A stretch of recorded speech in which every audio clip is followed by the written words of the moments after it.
संयुक्त किसान मोर्चा के रहनुमा योगेंद्र यादव ने आज एक वीडियो जारी करके आवाम को दावत दी है कि अगर वो इस मुहिम से जुड़ना चाहते हैं तो 26 फरवरी को गड़साना में होने वाले एहतजाज में शामिल हों। उन्होंने कहा कि हम उन सब लोगों से दरख्वास्त करते हैं जो खुद किसान हों, किसानों के हमदर्द हों, किसान ख़ानदान से हों, मजदूर हों या तालिब इल्म हों। वो सब लोग आने वाली 26 फरवरी को दोपहर 1 बजे गड़साना की मंडी में होने वाले एहतजाज में शामिल हों। हम सब संयुक्त मोर्चा के लोग आपका इंतज़ार करेंगे। नमस्ते, मैं योगेंद्र यादव आपको एक न्योता देना चाहता हूं संयुक्त किसान मोर्चा की तरफ से।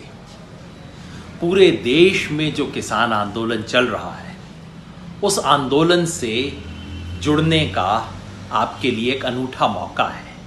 अगर आप गंगानगर जिले से हो, आप बीकानेर से हो, आप किसान हो, किसान हितैषी हो, किसान परिवार से हो, मजदूर हो, युवा हो और इस आंदोलन से जुड़ना चाहते हो, तो गड़साना में मिलेंगे 26 फरवरी शुक्रवार दोपहर 1 बजे धान मंडी गड़साना में पूरे इलाके के किसान जुटेंगे। इस किसान आंदोलन से जुड़ेंगे, राष्ट्रीय नेतृत्व होगा, आप होंगे, मैं भी आपके साथ रहूँगा और इंतज़ार करूँगा आपको देखने का। शुक्रवार 26 तारीख दोपहर 1 बजे गड़साना धान मंडी।